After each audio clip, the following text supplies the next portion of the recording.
like this, up and down my neck. And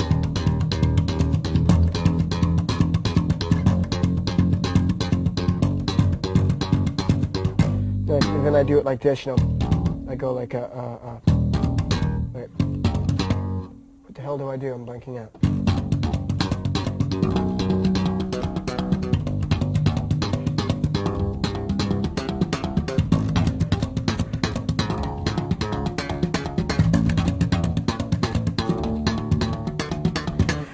And so I do the warm-ups, you know, and I start playing slow, and I just get harder and harder, and I do it for about 45 minutes.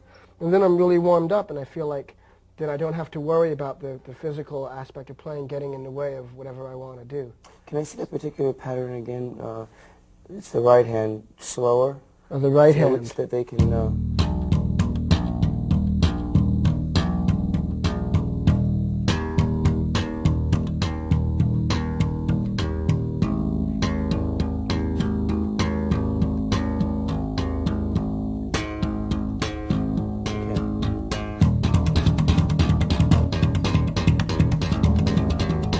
Good luck. It's really easy, you know. It's really a simple thing. It just kind of looks fancy, and you know, sometimes it sounds good, and sometimes you sound like an overindulgent jerk. You just have to know when to do it. Takes a lot of practice and hard work, but like you say, it's easy. Yeah, but I mean, you know, nothing that you play can ever be. You could never play a single note that's good if you don't have lots of love in your heart for things that are pure and beautiful. I mean, even if you're like a guy that's not pure and beautiful himself, or a girl that's not pure and beautiful herself because they've done things that they've lied to themselves or lied to other people, and so their soul is not as pure and as happy as it could be. If they just actually have a true love in their heart for things that are really, you know, righteous, and they're not mean or cruel people, and they mind their own business, then they can be a good musician. But unless you're all of those things and you know, you have love in your heart, you can't play good unless you have real love in your heart. T-Bone Burnett once told me, you know, T, that the word that we all need to remember is generosity. That's right. And you have to be generous to be able to play. Band, yeah. Well, to play in a band, it's like, that's why I even feel silly doing this thing and saying, you know, look, I can play bass and I'm pretty bitchin' and I do this and that, because it all means nothing if you can't get together with other people and play to other people with other people. And that's the whole thing, is listening to other people and playing with other people. And you can't ever listen or play with other people unless you love them, unless you have like really true, sincere love. It means nothing, because you can't even be angry and have true hatred, which is also an important thing to playing, unless you have real love. So that's the deal with that.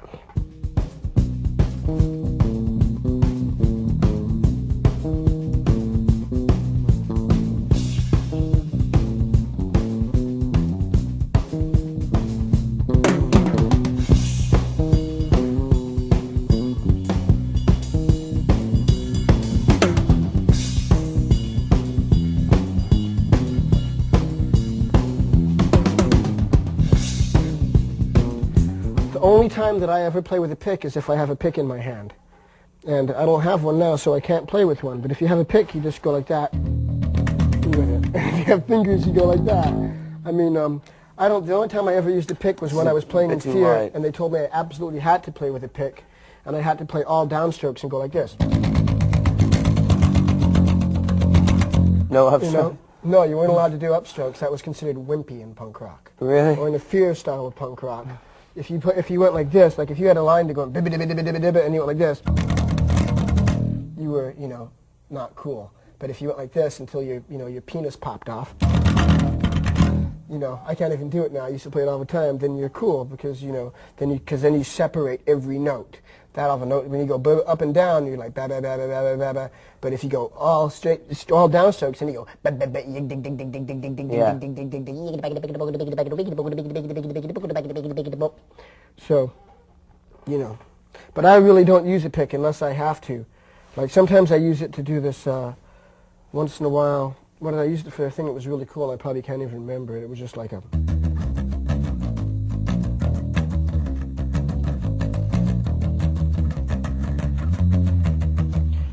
And I can't even remember what it is, and that's probably not it. And I never use a pick anyway, so it doesn't really matter. Okay, I think you can get the same sound as a pick if you just play back here, you know, and where the strings are taut.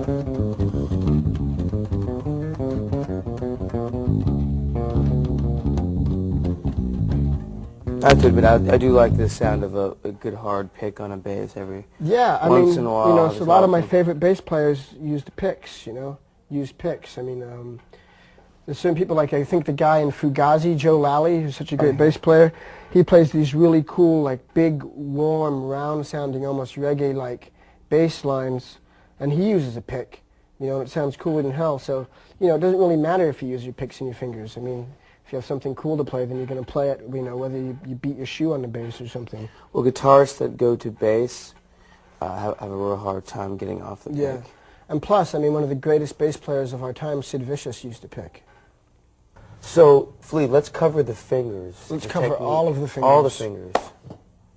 Not just these fingers. Let's start with all the fingers. Okay, well, there's these two fingers, and as we've said before, what we like to do with these two fingers is walk up and down the strings. We alternate the fingers, right, left, right, left. You see, there you go, right, left, right, left, right, left, right, left. Everybody knows that. I mean, if you start playing the bass, you learn that. And then, you know, you start becoming more graceful with it as you go along, and, you know, you just do it. You know. Jah Wobble's a great bass player. If any kid cares about being a good bass player, he should listen to Jah Wobble, being a good electric bass player. Or she or he. Oh, because there's so many great, one of the biggest influences on me of a bass player, there's a band called Defunct, which was a huge influence on the Red Hot Chili Peppers, on really turning us on to the whole funk thing. And the bass player in that band was a girl named Kim Clark, and she's so great. And of course there's Kim Gordon. I wonder why it is that girls that play bass are called Kim. It must be some sort of cosmic thing. What's the talking head girl's name? And Tina Weymouth. That's right. All those good girl bass players. Right. So the fingers. So there's this one, you know, and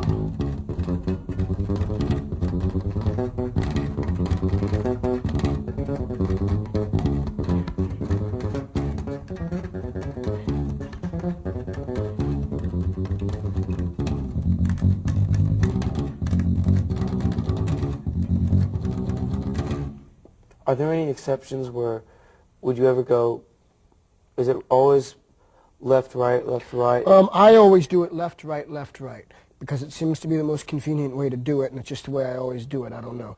But I mean, I'm sure there's other ways to do it. You know, like I say, some people use all their fingers.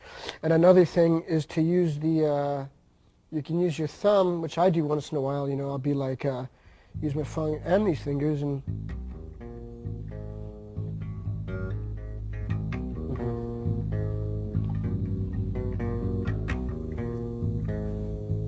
So some people use a pinky too? Probably. Wow. They probably do use their pinky. But some guys are just so slick when they use all three fingers, you know, and they can just go whenever they want. These crazy guys. Fishbone? Norwood? I heard the greatest Norwood bass lines the other day on the new Fishbone album that they haven't made yet. Norwood's such a great bass player. But, and okay, so the plucking thing, you know, and also, you know, you can use it like kind of, I think it's called arpeggiating if you play, you know, like that, you know, and...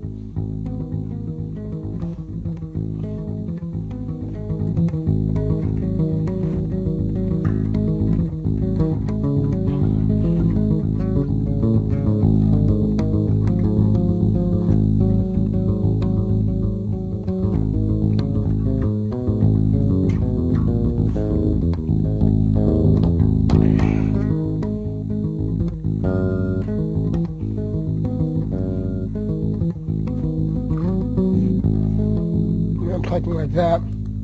And there's another thing I was thinking, to do with fingers that I do sometimes is I, you know, use both fingers and hit two strings at the same time. Like that. Here I'm hitting the D string and the G string at the same time. And then if I go like that, you know, then I could go...